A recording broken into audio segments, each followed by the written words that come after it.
Hey, everybody, welcome to the Roundtable News Network. I'm your boy, the franchise player, Double B Bad Blood. That right there is the Drew Nicholas. And ladies and gentlemen, we got a special third member of the panel tonight. He is the mixologist himself, Mr. Chemical Julian. Welcome to the Roundtable News Network. Who's the third man, brother? Yeah, man, we got a lot of news to talk about. Some good, some bad, some ugly. Let me start it out right now. We were going to start out with a very amazing story that will be covered by your boy, the Drew Nicholas here. But I want to talk about a Florida wrestler who passed away, Frankie Siasto. A lot of people don't remember him. A lot of people do. The guy's been in NWA. He's a former AIWF World Heavyweight Champion, a former NWA Florida Tag Team Champion. The guy's been around for so long. 911 Incorporated, the Market Crashers, one third of the Heartbreak Express. The guy's been around, like I said, forever and a day. Passed away last night in his sleep at the age of 48. This was a story brought by Mike Johnson from BWI Insider. He was originally from New York City. Frankie was trained by Adrian Street. Spent a lot of time at the WCW Power Plant. Worked for IPW, Full Impact Pro, Ring Warriors, D1 PW, ACW, the World Wrestling Network. He was, like I said, a former AIWF World Heavyweight Champion, NWA Florida, FUW, Vintage Pro Wrestling, Coastal Championship Wrestling, a lot of places. The guy's been on TV everywhere. As a matter of fact, I watched the match not too long ago with him and a young Austin Theory before the WWE fame. Apparently, he was going to be on a show this coming weekend, WWE Improving Ground show that happened last night. But he called out, said he wasn't feeling so well, and unfortunately passed away in his sleep. My thoughts and prayers go out to his family. I've known Frankie for a long time, through my time with NWA and with AIWF. So from me and everyone here on the Roundtable News Network, we'd like to wish you a Godspeed and rest in peace. For sure. Yeah, I hate talking about news like that. It really sucks. 2024 has already started out with a loss. Not really too happy about that, but the show must go on, I guess. What do you got for us, the Drew Nicholas?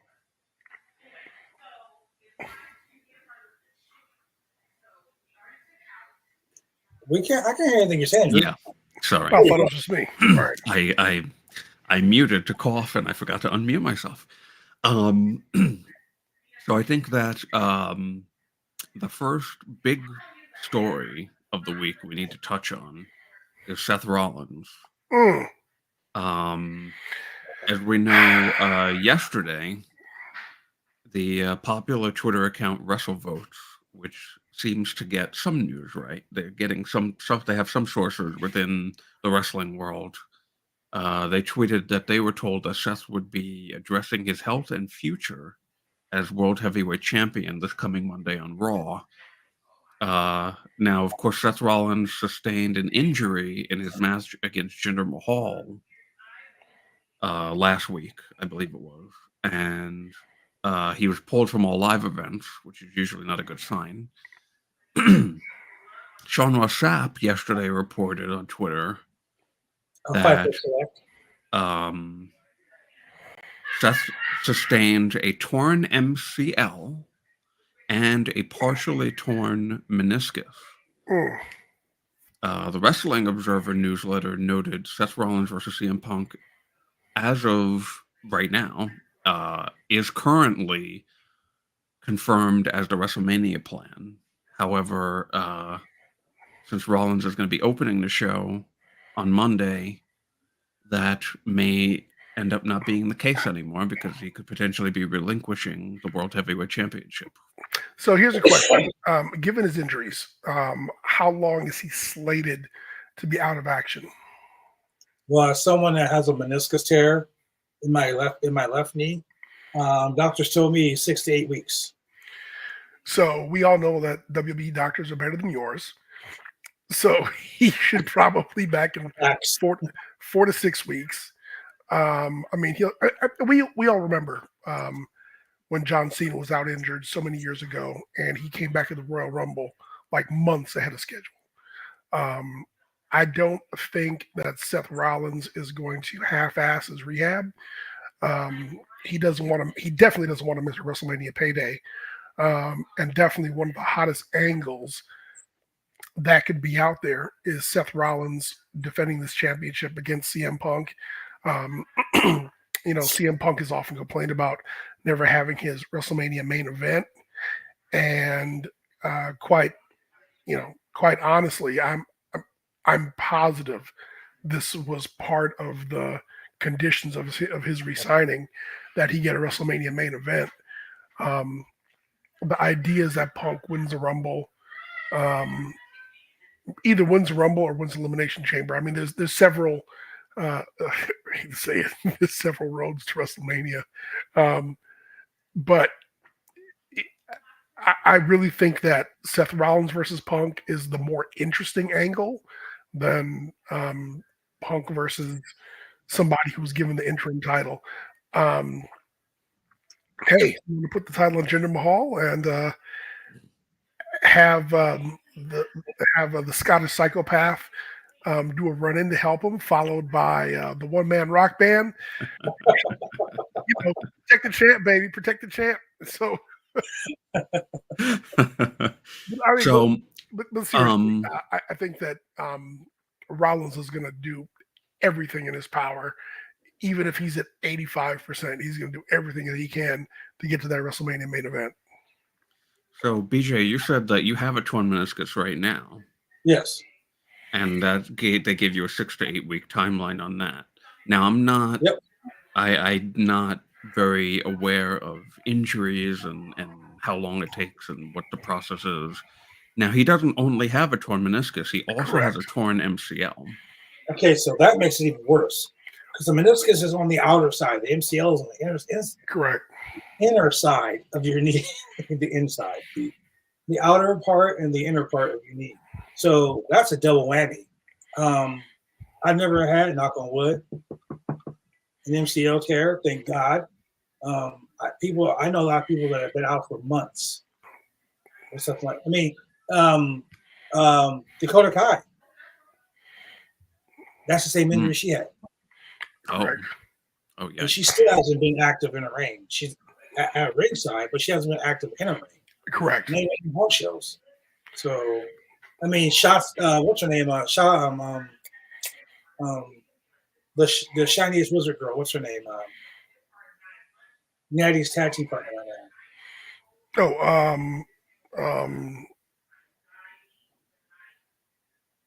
Dang it. Can't think of her name at this moment. But she had double MCL tears. Wow. And she was out for like almost a year. So wow. So it's more than likely he'll be dropping the title then. I don't want to speculate on that, but realistically, like even with the WWE doctors the way they are, Tegan Knox, that's her name. Even with the WWE doctors the way they are, I will tell you, I dropped the OIWA North American Championship with the torn meniscus, but literally I had no mobility. So I went and did business because that's what you're supposed to do. So maybe Seth will do that. Maybe Seth will do business. Who knows?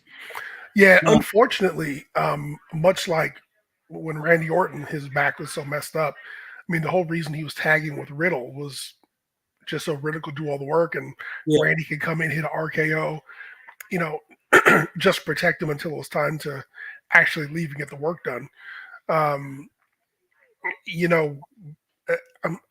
Personal story. I remember when Naomi won the women's championship at WrestleMania, and there was such a campaign behind her. I was one of her biggest supporters. I was like totally invested, wanted to see her win the championship. It had been so long. She worked so hard. And then she got injured. And it was one of those weekends where, you know, I went and picked up the kids, came home, SmackDown was on, and Naomi comes in the ring, and I'm like, oh man, it's really cool. Here's Naomi. She's going to challenge somebody. And because of her injury, she said, I don't want to do this, but I'm injured and I can't defend the belt, so I have to give up the title. And Naomi went to the back of the line. Big difference here is Seth Rollins not going to go back to the back of the line. WWE has a very strong main event roster right now. Yeah. I mean, ridiculously strong, where the main event for WrestleMania is you're like, well, thank God they have two nights, because there's so much more than just two guys to choose from.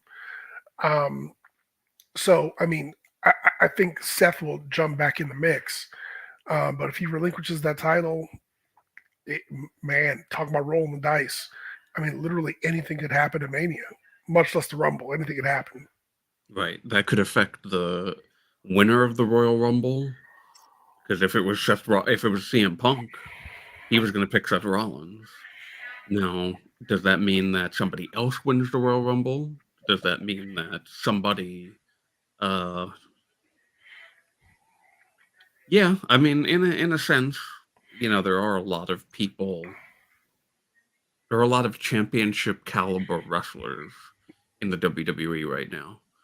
And anybody could easily be holding that title and it'd be relevant. I mean, right now, as far as the World Heavyweight Championship goes, in the mix, I mean, Seth Rollins is the current champion. CM Punk threw his hat in the ring, saying that he's going to put in his bid for the title. You have Jinder Mahal, who just faced Seth Rollins for that title. You have Drew McIntyre, who's been gunning for Seth Rollins for quite some time now. You have Gunther, who could honestly do a belt versus belt or title versus title championship match. You have Kevin Owens. I mean, there's a lot of different wrestlers in the main event picture. And somebody else that I just remembered, Mr. Money in the Bank, Damian Priest. And you have Damian Priest. Quite honestly, if you want to take chicken poop and make it into chicken salad, we have Elimination Chamber before Mania, and you could make the winner of Elimination Chamber get the championship, if Seth Rollins is going to be out.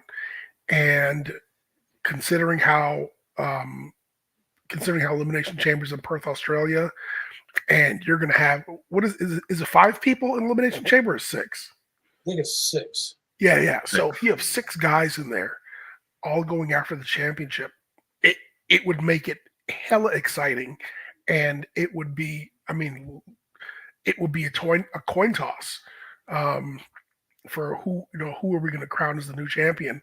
So there's the downside. We don't like to see anybody injured. We'd like to see anybody out, but there's a definite upside exit strategy to the situation. And it reminds me of the WrestleMania where CM Punk was gonna face the Undertaker, what he doesn't consider to be a main event match, but whatever. Right before Mania, Paul Bearer died, and they turned it into an angle where Punk took the urn and was doing the puppet mouth and going, "Oh, I'm Undertaker," and they made him such a heel with that story. I mean, it made him such a heel where I was like, I'm not missing Mania. I'm not that I was going to miss it anyway, but I really wanted to see the Undertaker beat his ass, because he was I was like, oh my God, this is too soon. Like, you're just disrespecting Paul Bearer. Like, oh, what? Who approved this? But man, it made that match so much better. So, here's another unfortunate accident. They can definitely turn this lemon into lemonade and definitely put asses in seats and money in their pockets.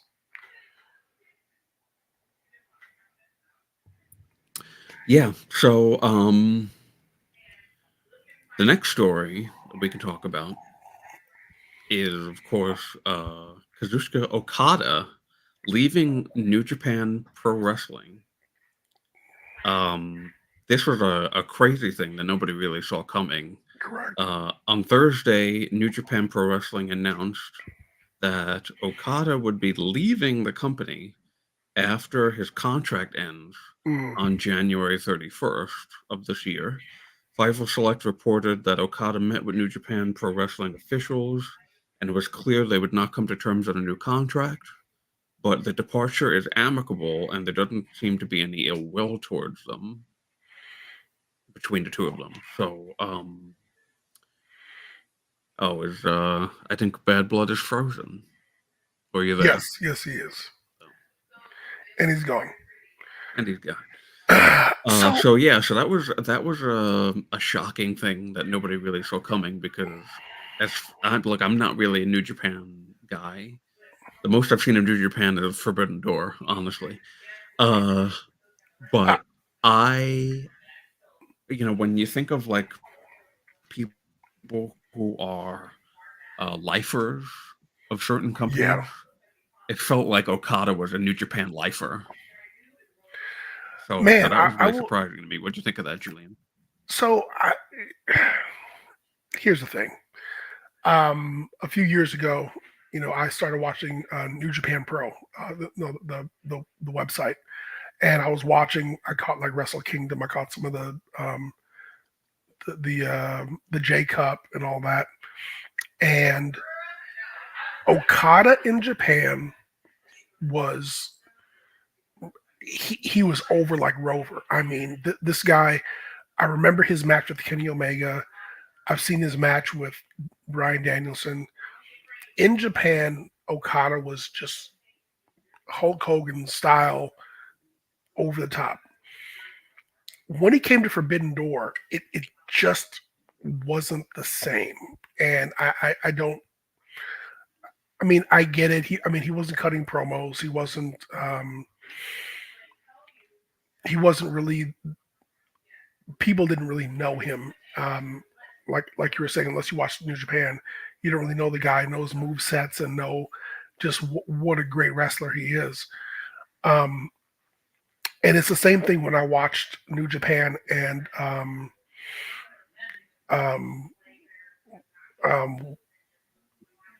what's his name from who's now in WWE.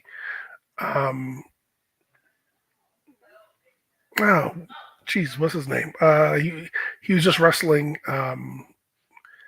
He was just wrestling Cody. He's messing with Cody Rhodes right now. Oh, Nakamura. Nakamura in New Japan at Wrestle Kingdom. Spectacular. Fire. The guy was over like crazy. He was just performing in front of the crowd. The crowd was totally behind him. He was great. Came to WWE. He even won a Rumble.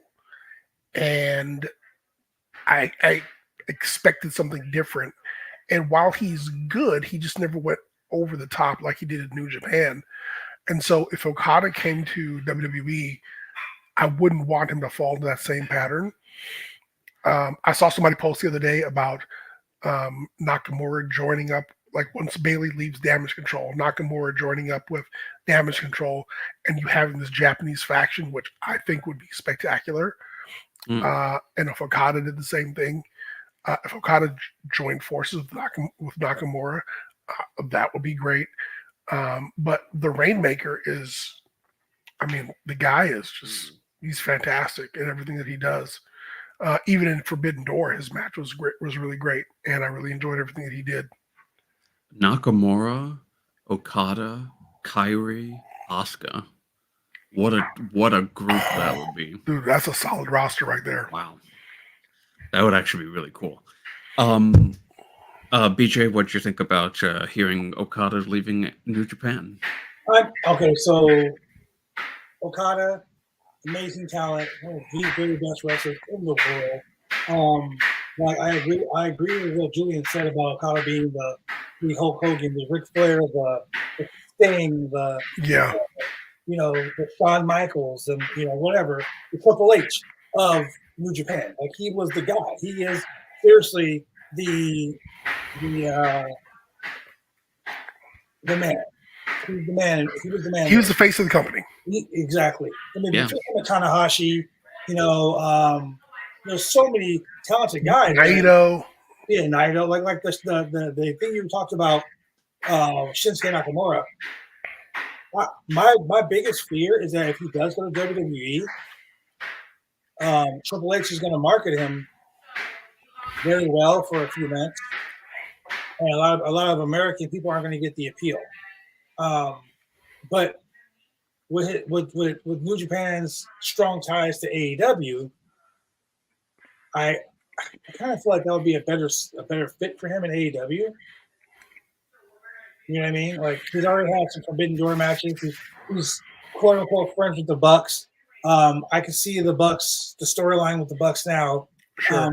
despising vets, bringing in someone like, someone like Nakamura, not Nakamura, bringing in someone like Okada to be part of their little faction. Like I could see that happening too. But right now, if he's looking at going to WWE, and I know Fightful Select talked about him leaving in New Japan, and the WWE was really trying to get him. I mean, if that happens, that's a big pull for WWE. I'll see that. So, just real quick, I just want to say that this will be funny coming from my mouth. I would kind of rather see Okada go to AEW for a number of reasons, and one of which is he just came off this huge match with Bryan Danielson. That would give them carte blanche to do 3 matches, best of 5. I mean, whatever. But also, if he came into AEW running roughshod, let's say you had him take out Orange Cassidy, get the international title. When Kenny Omega comes back, that would be just the angle of all angles. And what AEW really needs to do is put him with a manager, put him with a mouthpiece, put him with somebody who's going to, introduce him to the American wrestling fans who don't watch New Japan. Have him be the new the new alpha or whatever they're calling Takeshita. Just build an army of these international wrestlers. Have him talk shit. Have him, go ahead and run down Kenny Omega. Have him make a list of people that he just needs to kind of close the door on, or people he needs to get revenge on, whatever. And there's a pretty good. I mean, Jay White is there. Osprey will be officially. Osprey. Yeah. Anybody who's been part of the Bullet Club. I mean, like all of that. And he could have a great run, and he could have several months worth of feuds to go through, which would be highly entertaining and would be great for the fans. Yeah, I think, and for Osprey too, Osprey to be in that Don Callis group, and then having Okada in that group too, after they just wrestled each other not too long ago. Correct. That would be really interesting, and also to see Takeshita, who I didn't think would work as a heel, but I think he's doing a really great job in the Don Callis family. I think he's so good because of Don Callis. Like Don Callis is a great mouthpiece and can get anybody over. He's the new alpha when it came to Takeshita. Like Takeshita's an amazing worker, amazing wrestler, top notch. But the fact that Don Callis' mouth is behind him makes it 100% better. And the last part of it is WWE's main event roster right now. I wouldn't want to see Okada get fed to Gunther. And just, I mean, he would have to win. He would have to win the title. Because if Now, you just got other thing too, and this, you said, oh, it's funny that you would be saying, oh, you think he should go to AEW. It's funny that I should be saying I would be a little concerned also about him going to AEW, considering how bloated their roster is. Yeah. Because there's so many people at that top level in that company, and sometimes, unfortunately, because we're going to be talking about, the next story is somebody who's leaving AEW, probably for a reason that I'm saying now. There's so many people and not as many stories being told at all.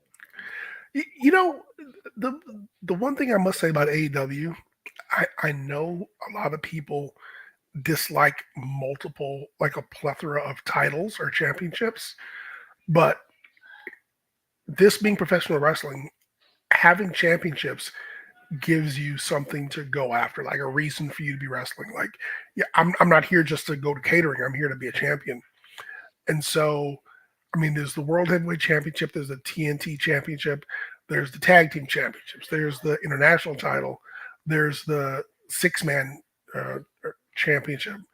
Um, there's more of an opportunity for him in AEW in that regard versus if he goes to WWE, it's like, well, you can go after the Intercontinental Championship where there's a guy who's been champion for 500 something days, and well, we're trying to make his reign the longest of any previous time.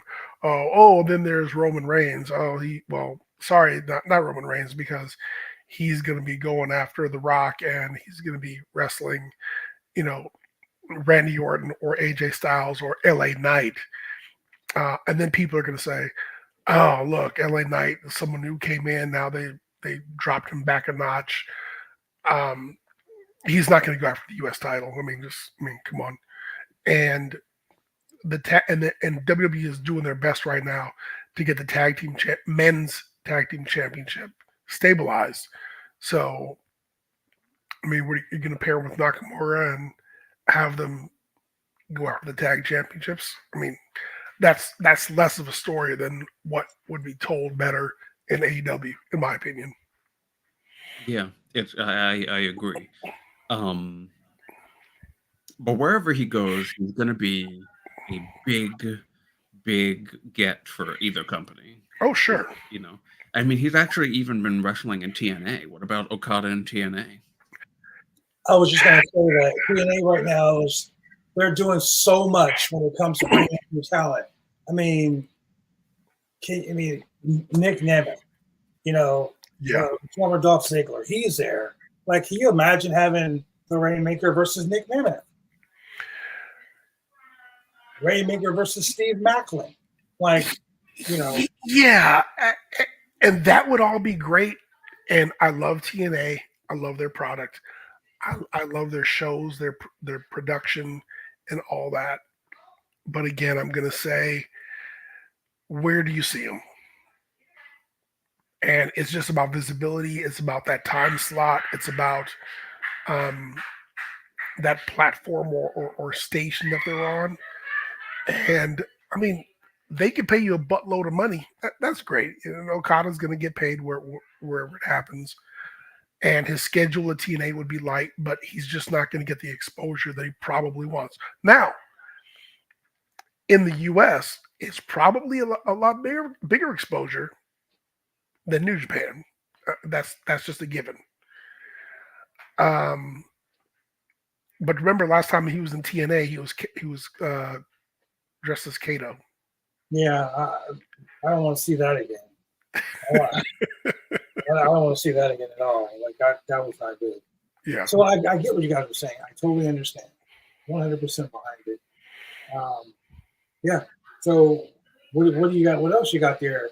The Drew Nicholas. So we talked about two people who stories. I'm actually going to be. You mentioned Roman Reigns, and we've mentioned another person who's probably frustrated with their AEW run, and I'll mention him first. Andrade is officially leaving AEW. He's finished with AEW. Reportedly, has an agreement to go back to the WWE. Andrade's original deal with AEW was 2 years, but injuries added time, leading for him to be signed through the end of 2023. Andrade was reportedly frustrated at the end of the deal, and days before World's End, he informed AEW he would be finishing up.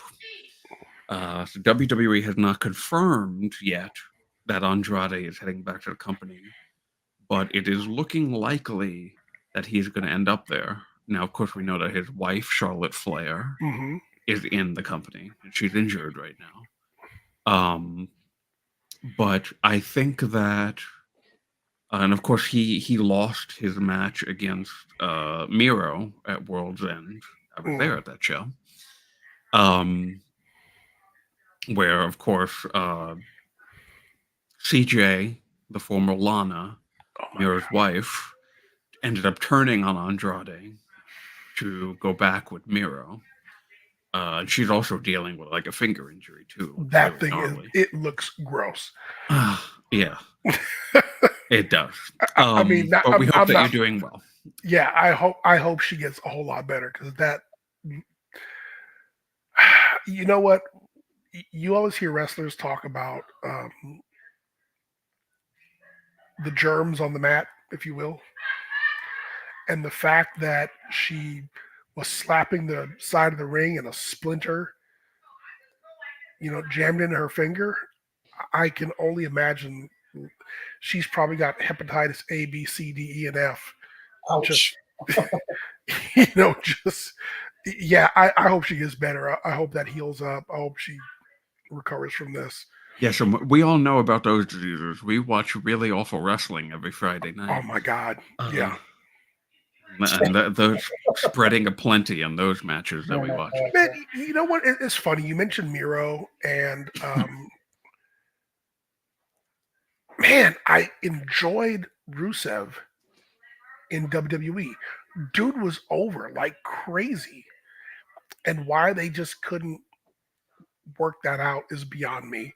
I know, because he was like a perfect heel to go after the Intercontinental Championship, and to have the kind of run that Gunther's having right now. Because Cena got this dude over. I mean, his feud with Cena was fantastic. Miro coming to the ring in a tank and all that. I mean, it was just over the top. Just, that was great. The whole Rusev Day thing was fantastic. But Andrade more than likely will come back to lead either the LWO or the or like another faction with I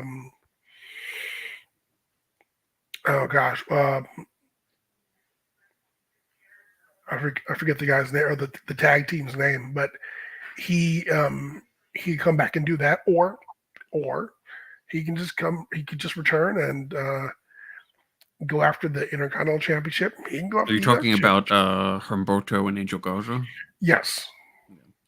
Yeah, I mean, it would be really. I think him in WWE, I think he would do really well right now, which is not something I would have said even a year ago. Yeah, I think there's definitely room for him on SmackDown. Well, with the WWE venturing into Latin America, yes, it's right now is the perfect time. We all know Triple H is always talking about his global, what do you call it? Expansion or global expansion. Yeah, he wants to be in Japan. He wants to be, and I mean, they're going to be in Australia. He wants to be more places than Saudi Arabia. He wants to be in. They just, they love Canada. They want to be in Japan. They want to be WWE UK, WWE Mexico, WWE Cuba. WWE. Yeah. Botswana. Like they want to be everywhere. WWE Kazakhstan. Yeah, I mean, he really is trying to make the WWE the world wrestling entertainment. He wants to be around the world. Everywhere. Yeah, I mean, look at NXT in the North American Championship. I mean, that's the Black Championship title. So, I mean, they could make that the NXT African title if they wanted to. Back in the day, they used to be the Intercontinental Championship, but we won't talk about that. So big news coming out of AEW. Oh, Thunder Rosa returns to the ring tonight for AEW Collision for the Oh. first time in over a year. They announced she returns thought to the ring. She wrestled. yeah, she recently. wrestled recently, didn't she? She was in a tag but match. she's returning to Collision. She was Okay. on Dynamite, whatever, Okay. Rampage, or whatever. Previously announced for tonight AEW Collision card, which we will be watching. Bryan Danielson and Claudio Castagnoli of the Blackpool Combat Club take on the AEW Continental Crown Champion Eddie Kingston and Ortiz. Adam Copeland continues his open challenge. We got Daniel Garcia versus Buddy Matthews of the House of Black. Okay. We got John Moxley versus Shane Taylor, which I hear was a phenomenal matchup. Oh, that sounds good. Yeah, I mean, I cannot wait for that. But most importantly, Wow, that sounds like a good show. what I can't wait for, WrestleMania weekend. Oh yeah, baby. Weekend. WrestleMania 40 in Philadelphia. We got Amazing Red from House of Glory Pro Wrestling. What? Wait, hold up. The last time I heard Amazing Red was TNA, wasn't it? Well, yeah, but he was one of the owners of House of Glory. Dude, but he's fantastic. Oh, he literally is amazing. Yeah. But his opponent is amazing in his own right. The man who's on the global tour, Mustafa Ali, Yes. versus Amazing Red. Okay. House of Glory. Anybody has not seen Mustafa Ali's promo for his global tour? Fire. Yes, sir. I Yes, mean, sir. this is like one of the best produced promos in a long time. It's not WWE. That just gets you excited to see. The only question is like, okay, where is he going? Like, where can I see him? You know, and dude, his promo was just. I was so behind him. I was just like, where was all this when he was sitting again? WWE loaded roster. I when you have a loaded roster like AEW and like WWE have, sometimes you just got to hit the road and go make your money elsewhere. Cody Rhodes did it. Drew McIntyre did it. Nick Nemeth is doing it. Woo woo, you know it, brother. He did it too. Oh yeah. There's more than one place, or two places, I should say, to go make your dollar in the squared circle, and those guys have proven it time and time again. I'm happy for him, 100%. Amazing Red. I loved all of his work. I used to think of him like a modern day Blitzkrieg. Blitzkrieg in WCW was fantastic. So I'm down for it. I'm here for it. So April 5th, live in Philadelphia at the Trinity Center and the Urban Life Center, streaming live on Thriller TV, which is Fight, I guess. Mustafa Ali versus Amazing Red at both House of Glory and Wrestling Revolver. And that's going to be on Mustafa Ali's 2024 World Tour. These are two of the best cruiserweights in the world. Fans have been asking for this. You know, this is going to be freaking amazing. Amazing Red has been one of the most influential wrestlers over the last 20 years. Yep. Has held numerous championships. I've faced Amazing Red, one of the best matches I've ever had in my life. I can't wait. Tickets go on sale for both those shows January 22nd at 9 p.m. Eastern Standard Time, which is 6 p.m. 6 p.m. Pacific Standard Time. You can go find out more information on House of Glory and Wrestling Revolver's social media channels. And what's going to happen when these two guys get together April 8th, man? You can watch that live on pay-per-view. It's going to be amazing. Me personally, I will be in Philadelphia WrestleMania week, so I'm going to try to get a hold of somebody to get tickets to this because I need to go see this. Now, here's some legal update on one Nicholas Boella, aka Nick Hogan. Oh, jeez. Nicholas Boella, aka Nick Hogan, the son of WWE Hall of Famer Hulk Hogan, had a pre-trial hearing earlier this afternoon. This is from PWI insiders Mike Johnson. Basically, he just waived his right to a speedy trial. So a new hearing is set for February 23rd of 2024. Basically, Boyle was arrested on the morning of 11/18/23 at 4 a.m. in Clearwater, Florida, where he was returning to his house from a bikini contest held at Hulk Hogan's restaurant. I'm sorry. Wait, what? A bikini contest. That's what I said. You know, I thought that's what you said, and I said. I don't write the news, man. I just report it. Okay. Look at Elizabeth, brother. She's wearing an itty bitty, teeny weeny bikini. So he refused to take a breathalyzer. Oh shit! Told the cop, "Do you know who I am?" The cop said, "Yes, I do." Took him into custody. Okay. So the arrest report says Boella noted in his 2021 Dodge Ram had approached a traffic. He had approached a stoplight, and when he approached he got traffic stopped. Boella was approached by two officers as he was driving in the median lane. Oh fuck! So that's in the middle lane of, ladies and gentlemen. Basically, he was allegedly drunk driving in the middle lane. The officer pulled him over and said that there was a strong odor of alcoholic beverages in the car. The cop said he was described as swaying back and forth. Unsteadily, his eyes were glossy and bloodshot. He's shown signs of impairment and performed poorly on the field sobriety test. Mm-hmm. I will tell you this right now, as a sober person, I wouldn't pass a field sobriety test because that whole balance thing. Yeah, I can't even say the alphabet backwards. So. I can't say it forward sometimes. Backwards would kill me. So yeah, I mean, the police body cam says that that was posted on YouTube. I'm going to go find that, by the way. Shows him denying that he'd ever been drinking when he got pulled over. The cops said he could smell alcohol on him, all over him. So basically, he's pleading not guilty. He waived his right to a speedy trial, and now he's going to be going to trial February 23rd. Okay, hold on. Let's remember he has a prior. Oh yeah. Oh yeah. He's got a very famous prior where he got into an accident and he killed. Someone died. Allegedly, someone got killed. When it wasn't allegedly, he went to jail for it. I mean, he went to, yeah. I mean, I don't want to be out there. I don't want to be out there throwing it out there, but yeah, he did. He did. Yeah. Okay. So the judge is not going to be kind to him. No. I believe Florida has a 3 strikes rule, so he's got to be real careful now. We've seen things like Jeff Hardy getting his license permanently suspended forever. You know, like you go. We saw Sonny. Yeah, we saw Sonny get X amount of years in prison due to these situations. So I mean, you know, sometimes people don't learn. Bro, you know, the whole "do you know who I am?"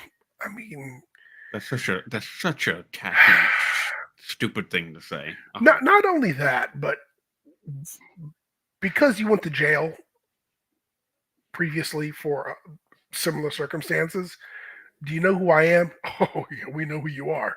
That's not a good thing. Yeah, right. They shouldn't know who you are. Yeah, you don't want the cop to say, "Yeah, I know who you are." You'd be like, "No, who are you?" But this cop might have been like, "Oh yeah," because when he ran his plates, his record came up. It was like, I definitely know who you are. I definitely know who you are. Exactly. Oh man, crazy. Well, hopefully, you know, like with Jeff and other people in the past, hopefully he can get some help, and we don't have to hear about him being in prison for the rest of his life because he got drunk again and killed somebody.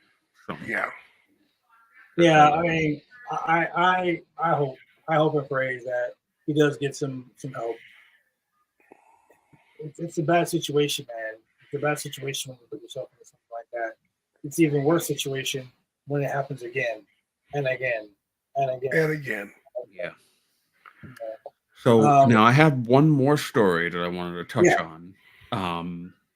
And Hulk Hogan is somewhat involved in the story. Yesterday, Roman Reigns surpassed Bruno Sammartino's second world championship Correct. of 1,237 days. So now Roman Reigns is at 1,238 days as undisputed Universal Champion. He's past my 1,013 days of champion. Certainly past that. So now he has the 4th longest world championship reign in WWE history. And in order to be the 3rd longest and surpass Hulk Hogan's reign of 1,474 days, Roman will have to hold on to the title until mid-September of Correct. this year. Correct. So do we see that happening? You know, we talked about this before a while ago. Having Roman Reigns hold that championship for so long not only makes the title stale, and I get what they're trying to do. They're trying to make him the greatest of all time, have him destroy all records. I mean, WrestleMania is going to be The Rock versus Roman or the head of the table or whatever, whatnot, right? He defeats The Rock. He becomes the greatest in the Samoan dynasty. He becomes the true head of the table, right?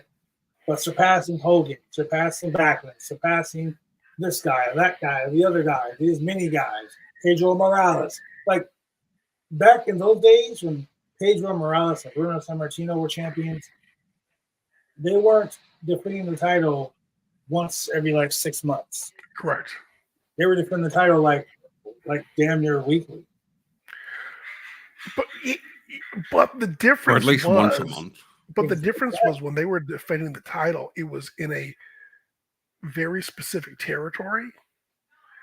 Unlike today, where title if you have a title defense, and you're Roman Reigns, so it's not going to happen on a house show. But if you have a title defense, it's on pay-per-view. I'm sorry, it's on premium live event. So he's going to defend it 4 times a year, maybe 6. Let's say 6 and stretch it out. When Hogan was champion, he defended it on pay-per-views and Saturday Night's Main Event. And people were being fed to him on a regular basis for him to destroy the big monsters. For Roman to make it to mid-September, that means he has to win at WrestleMania. And if he wins at WrestleMania, that means that Cody has to lose again. Cody losing the first time, I think, was great. People were upset, probably second only to The Undertaker losing his streak. But for him to beat Cody again would be, I definitely throw a flag on the field on that one. Well, that's going to happen. We already know it's going to happen. Unless Roman says, tell you what, I'll let you challenge for the Universal Championship, but not the World Heavyweight Championship. We talked about that too. That could happen.